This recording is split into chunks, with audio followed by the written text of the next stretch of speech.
Hi, this is Brad Constantine, and this is a podcast recording of the Old Testament.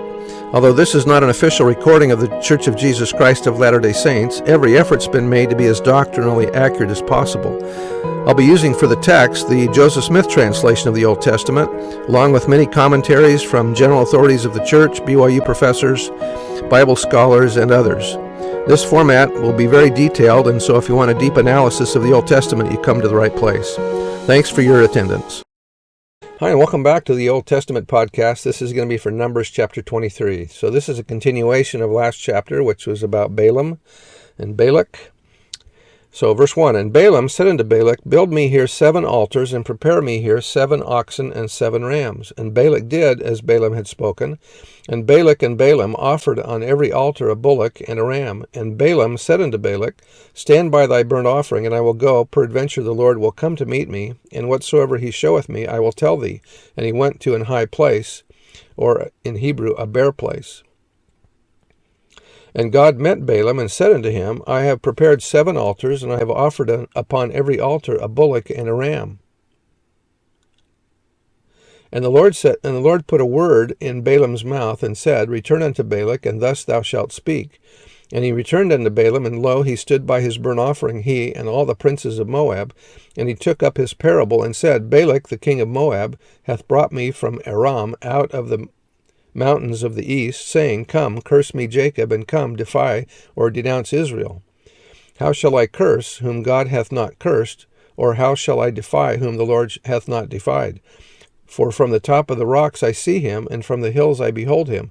Lo, the people shall dwell alone, and shall not be reckoned among the nations. Who can count the dust of Jacob, and the number of the 4th part of Israel? Let me die the death of the righteous, and let my last end be like his. And Balak said unto Balaam, What hast thou done unto me? I took thee to curse mine enemies, and behold, thou hast blessed them altogether.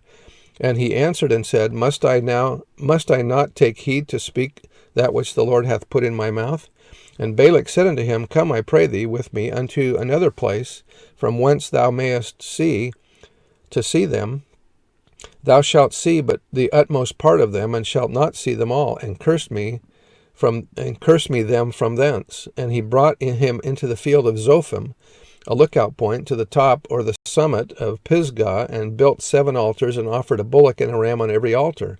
And he said unto Balak, Stand here by thy burnt offering, while I meet the Lord yonder. And the Lord met Balaam, and put a word in his mouth, and said, Go again unto Balak, and say thus. And when he came to him, behold, he stood by his burnt offering, and the princes of Moab with him. And Balak said unto him, What hath the Lord spoken? And he took up his parable, and said, Rise up, Balak, and hearken unto me, thou son of Zippor. God is not a man that he should lie, neither the son of man that he should repent. Hath he said, and shall he not do it? Or hath he spoken, and shall he not make it good? Behold, I have received commandment to bless, and he hath blessed, and I cannot reverse it. He hath not beheld iniquity in Jacob, neither hath he seen perversion in Israel. The Lord his God is with him, and the shadow of a king is among them. God brought them out of Egypt. He hath as it were the strength of a unicorn or a wild ox. Surely there is no enchantment against Jacob, neither is there any divination against Israel. According to this time it shall be said of Jacob and of Israel, What hath God wrought? Behold, the people shall rise up as a great lion, and lift up himself as a young lion. He shall not lie down until he eat of the prey, and drink the blood of the slain. Notice the symbols that he's using here. He's used the unicorn, which by translation is really ox. Remember, that's the symbol of Ephraim. And now he uses the lion, which is the symbol of Judah. So Judah and Ephraim, the leading tribes of Israel. Verse 25, And Balak said unto Balaam, Neither curse them at all, nor bless them at all. But Balaam answered and said unto Balak, Told not I thee, saying, All that the Lord speaketh, that I must do? And Balak said unto Balaam, Come, I pray thee, I will bring thee unto another place. Peradventure it will please God that thou mayest curse me them from thence. Boy, he's determined, isn't he, to get a cursing here on Israel.